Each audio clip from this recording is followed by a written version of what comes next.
With well-researched, reliable information about your business buyer personas at your fingertips, you can have far greater confidence in the decisions you're making.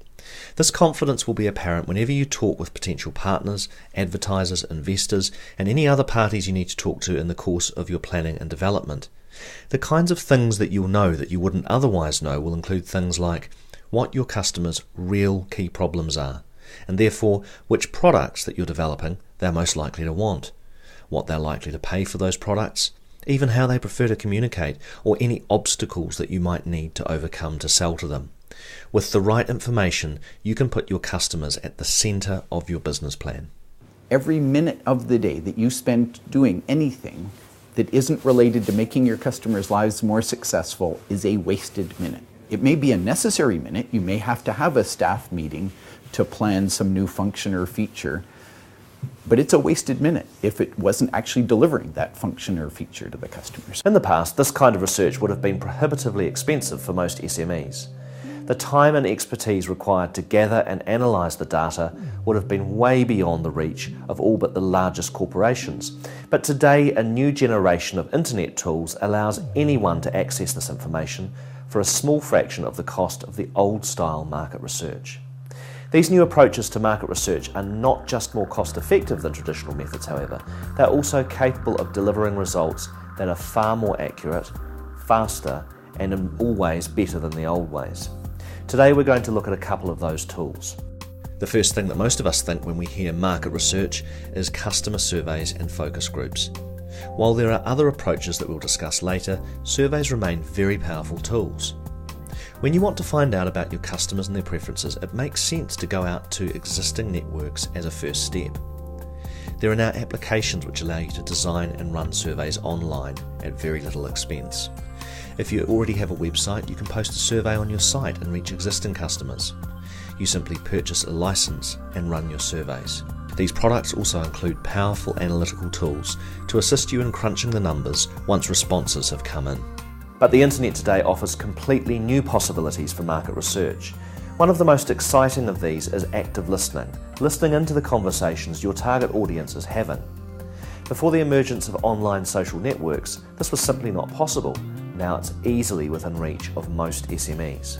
Online social media like blogs, YouTube and social networking applications provide an opportunity for businesses to listen in to what their customers are saying about their brand, their competitor's brand, their latest marketing campaign, the state of the market, or any other topic under the sun. This can be a very fast, cost-effective approach with little required in the way of setup time or overheads. And best of all, this approach overcomes the observer's paradox inherent in traditional market research, such as surveys and focus groups. This is the problem that occurs in any kind of research, where survey respondents and focus group members adjust what they say because of factors like group dynamics, or the phrasing of a question, or the attitude of the person carrying out the survey, or a host of other reasons. The result is that the information produced in surveys and focus groups does not always describe the actual behaviour of customers in the real world. When you monitor online social media, there's no such problem. Take blogs, for example. A quick search on Google can teach you vast amounts about what your customers are saying about you, and it may always not be good news, but sometimes the truth can hurt. Dell Computer Corporation a year ago was really trashed by a bunch of bloggers, Jeff Jarvis probably being the best known. There was a time you could go to Google, type in the words Dell Computer Corporation, and come up with 5 postings that essentially said Dell sucked before you came to the one that Dell would have you go to that said, "Welcome to Dell Computer Corporation." Then Dell decided, after having a record-losing quarter and incidentals like firing the CEO that wanted to keep the strategy, Dell started a blog, and it started a little bit contemptuously. They started by saying, "Okay, we got a blog now. Are all you bloggers ready? Now will you get off our back?" And for about a month, people just screamed at them. They just shouted about bad service and bad quality and misleading sales representatives. And at one point, the chief blogger over at Dell wrote, "We had no idea. we really didn't understand that you, our customers, have come to hate us. And we're going to have to do a little bit better. I was one of the bloggers that screamed at them, and next month I'm on a slate of speakers that are going into Dell for a conference called Starting the Conversation. So Dell has changed a little. It's not just the blog. The blogs gave them the ability to have an interaction with customers. The customers they heard from were angry at first. They're not angry anymore, but they were passionate. And then Dell had to really do things. And they've done two really significant things. One is they increased their support budget by $1 billion. The second thing that they've done is they've started building computers that are getting more favorable reviews. So the conversation just enables the company to act in a way that is in their interests. What's in any company's interest is happy customers. What most customers have against most companies is companies don't listen. And now through blogging, we've got a way of listening.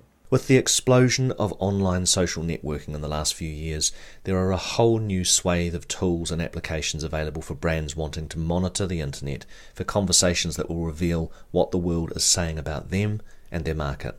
The new kid on the block is Twitter. Unlike the other online networks such as Facebook and MySpace, on Twitter, virtually all communications are public and searchable. In 5 minutes, you can search on the list of relevant terms or watch or join conversations that your customers are actually having about you, your business, your market, or your competitors. Like most things on the net, this monitoring happens in real time, so there's no need to wait weeks or months to carry out complex and expensive focus groups. If you're curious to know more about anything we've discussed in this show, sign up on the Your Business Channel homepage to receive updates on further shows. And once you've signed up, you can submit your own questions to our experts and find out about the range of business TV series and digital marketing advice we offer. The $1 Million Challenge is a unique TV collaboration to help you make more money. Join now to get free access to the world's top sales, marketing and internet experts direct from your desktop. There are hundreds of shows like the one you've just seen. Tap into the combined experience of dozens of world-leading experts and thousands of other business people. There are also low-risk, results-based options if you're looking for more help. Sign up today.